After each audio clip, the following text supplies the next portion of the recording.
That's just a small sample of the high-flying antics of Archbishop Mitty super sophomore Aaron Gordon, reminding a lot of Mitty fans of his brother Drew Gordon, who led Mitty to back-to-back state championship appearances in 2007 and 2008. Now the Monarchs come into the state final against Summit on a 19-game winning streak.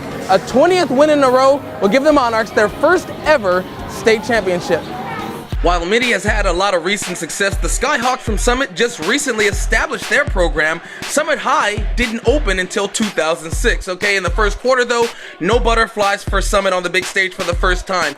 Dorian Kaysen, nice little hook shot. Summit starts the game on a 7-0 run. The Monarchs wake up though late in the first quarter. Kyle Toth corner 3 ball to cap a 9-0 Mitty run. He had 10 points on the night. The game was tied at 9 at the end of the first quarter. The second quarter is Air Gordon time. He takes the entry pass from Brandon White and bangs it in. He gets a technical for slapping the glass, but that's okay.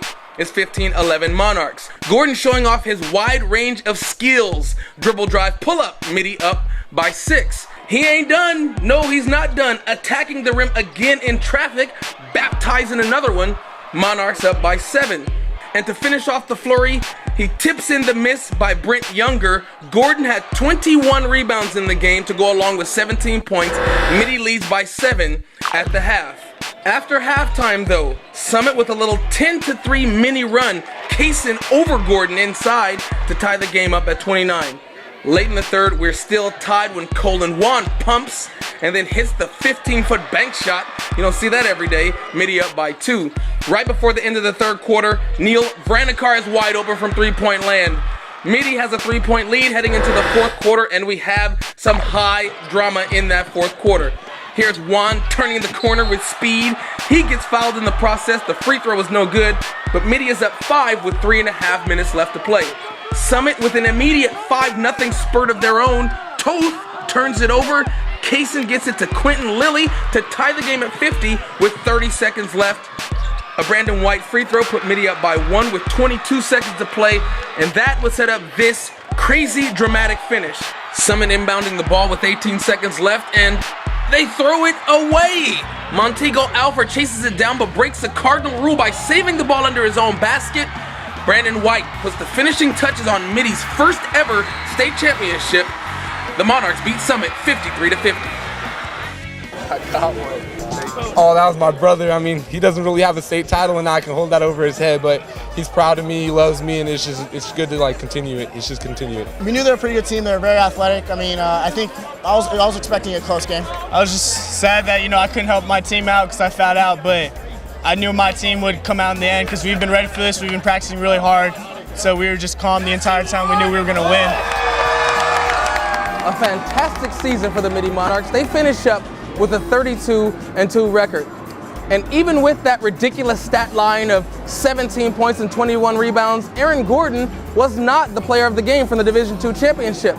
We'll see if there are any other surprises as we award the boys players of the game.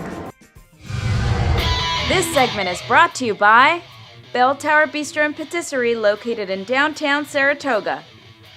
Division 5, Jakari Whitfield, St. Joseph, Notre Dame. All of the 5'7" senior point guard's 15 points came on 3-pointers. The biggest one of the 5 Whitfield hit came in the final minute of the Pilots' 3-point win over St. Bernard. 4th state title at St. Joe's, and we got our own state title as a senior class. That's been our goal ever since we got at St. Joe's, so we finally achieved it. Division 4, Wesley Saunders, Windward. The senior power forward takes his talents to Harvard next year, and he had a 15.9 rebound night in his final high school game, leading the Wildcats to a 63-57 upset win over Salesian. We got here, we worked hard, and this is just a culmination of all the hard work we put in this season. And so it was just great for our team. And that was a great team, and I'm just happy we were able to get the win. Division 3, Kevin Payne, Lutheran. Payne made just 2 baskets all night, but both were 3-pointers, and both came in the final 2 minutes, making up the final 6 points in the game as Lutheran won by 5 points over Bishop O'Dowd. I just let the game come to me. I don't worry about anything. I'm known to hit big shots in my career. Like last year, I hit two good key free throws to win the state last year. I'm used to it. I just have the confidence, and my coaches and everybody believe me, so I'll take those shots. Division 2, Brandon White, Archbishop MITTY. With just a few ticks left on the clock and the Monarchs clinging to a 1-point lead, White converted a Summit turnover into the game-clinching points as MITTY wins their first ever state championship. I was a little surprised he threw it right to me, but when he did, I was pretty happy to put it in. Division 1. Caton Reinhardt, Mater Dei. Division scored 17 points, 10 of them in the second half as the Monarchs pulled away from De La Salle. Mater Dei wins their third state title in the past 5 years. It feels great. So for such a young team, for him having foul trouble, for every one of these guys stepping up. I mean, Stanley's a freshman.